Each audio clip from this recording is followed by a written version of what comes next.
Hey YouTube, welcome back to another video. My name is Lincoln. If this is your first time watching, then it's nice to meet you. Hope that you stick around for the video and subscribe to the channel where I cover vlogs, traveling, and I'm going to be documenting my journey as I become a digital nomad and build my first freelance business. In my last video, I did cover the building my first freelance business and kind of the planning and why I decided to do so. If you want to check that video out, then I will put it up here because it's kind of like the prelude to this one. But today I'm going to be talking about my first client. I was able to get my first client, and I'm just going to be talking about the things I did well and things I didn't do so well, how I can improve. So how I got my first client was through a family member. My family member gave me or referenced me to this client, which is a church, because my family member goes to that church and they knew that I knew how to do websites, whether that's designing and developing them. And I was able to get in contact with the client and pitch my services to them. So one of the first things that I felt like I did really well when taking in this client was, first thing is going through their site and making a document of the things that worked and what didn't, things that I liked and think that could be improved on, wrong information, and anything like that, layout inconsistencies, whether that's colors or the way things are kind of affixed on the web page, the flow of the web page, stuff like that. So going through the website, I wrote down and took screenshots of all the things that needed to be fixed, and I put them in a Google document so that I could reference them whenever I do talk to the client. And what makes this really important is that you kind of setting yourself up to already be in a position to know what the client may need or want whenever you do talk to them next time, whether that's meeting them in person or contacting them on the phone or through a Zoom call.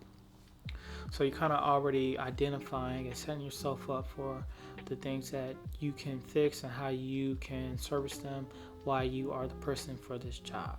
So just want to set yourself up. That is the first thing that I felt like I did really well.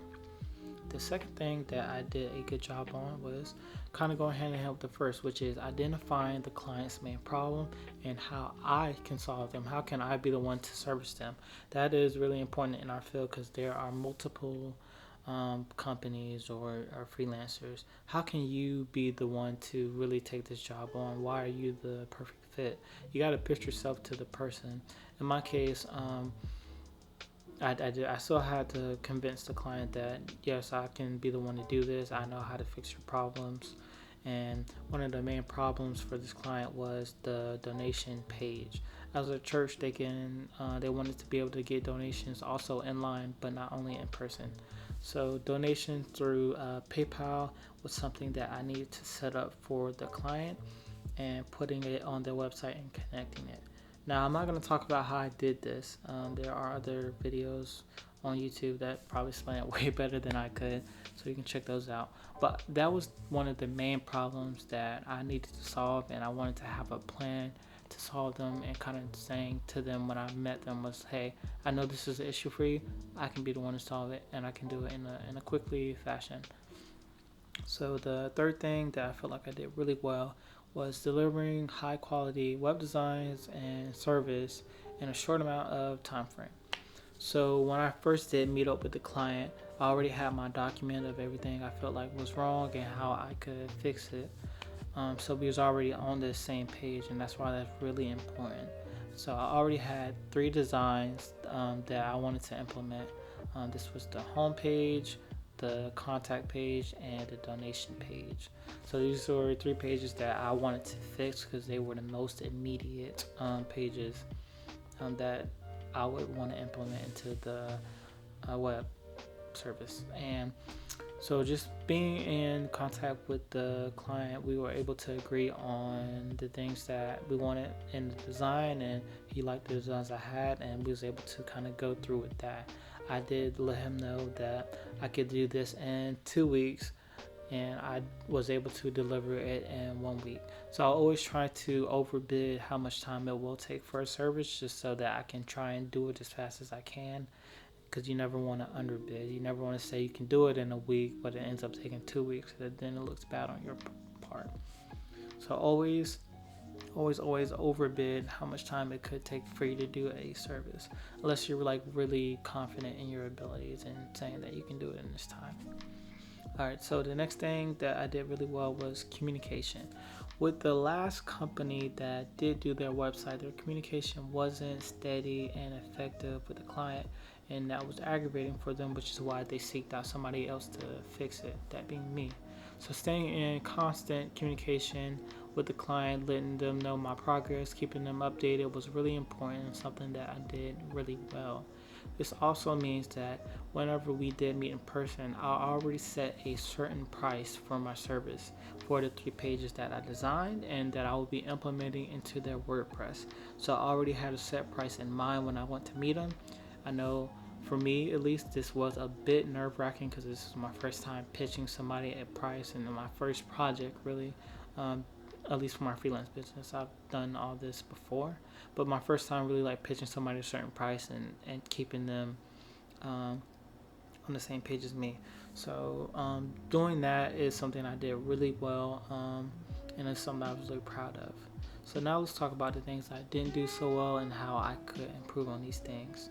So the first thing I didn't do so well in my case was communication with the last company that did their website. So like I said earlier, they weren't in constant communication with the client. They also wasn't in constant communication with me. So it made it difficult because I was trying to communicate with the client, communicate with the people who did their website, while also building the pages on their WordPress, because I needed information, like the information to get into WordPress, how it was all set up, whether that's like back-end information. And it kind of took a while to get all this out of them, so it takes longer for me to start the website design on their WordPress. So that's something that I guess I could say I didn't do so well, because I could have communicated way more effectively constantly. So whether that's emailing them every day, calling them every day, and really just trying to get all the communication I can out of them. The next thing that I didn't do so well was the pricing of my second service. And what was really surprising was I did great the first time I priced my first service, which was the 3 pages. But the second service was going to be for the rest of the pages, but we really didn't discuss the pricing for the service. And then identify the designs and which pages I would be doing. So this was something that was on my part. I felt like I could have did better on. Was kind of going in with the mindset of these are the pages I want to do next, and this is how much I want to charge you to do these pages. When talking with the client, we weren't able to meet up in person, so that also made it difficult. But the client had wanted to keep some pages the same while also changing some. But I felt like that I needed to change all of them, because then the well, that is Kiara. She just interrupted my video. Can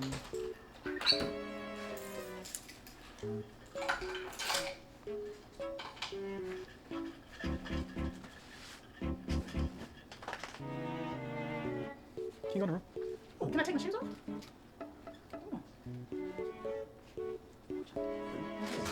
Okay.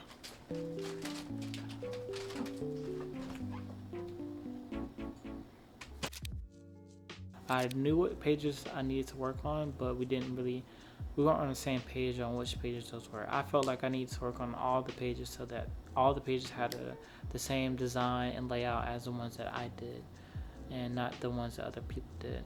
But he was kind of thinking of doing some pages and doing fuck me. Alright. So I wasn't able to discuss the designs I wanted to do. I didn't build any designs. I kind of just ended up doing them, and then letting the client know that I did the designs and he could take a look. And this is something that I don't want to do in the future. I always want to have a set design, a set price before I do start work. So that's something I want to incorporate next time. And then the last thing that I didn't do so well was figuring out ways to solve all of the problems. So one of the main problems I did solve the first time was the first 3 pages and incorporating donations and like the little things that I fixed. But another big problem was the domain. They had the wrong domain for this church. The church name was incorrect in the domain, and the church didn't want to put this out to its ministry. That was one of the big problems that I did want to solve, but wasn't able to really solve because of communication with the people who did their website. They had a new domain title to the website that they bought and purchased, and they were hosting somewhere, and I wasn't able to really get in contact with them to figure out a way to change this domain and update it to the another one that the church had.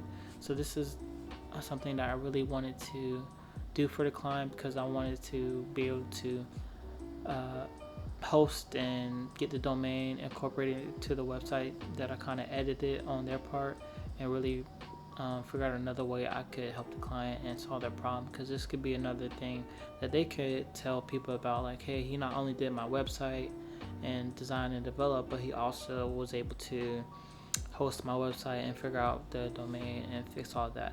So figuring out a way to solve all their problems was something I am kind of still working on, and something I didn't do really well.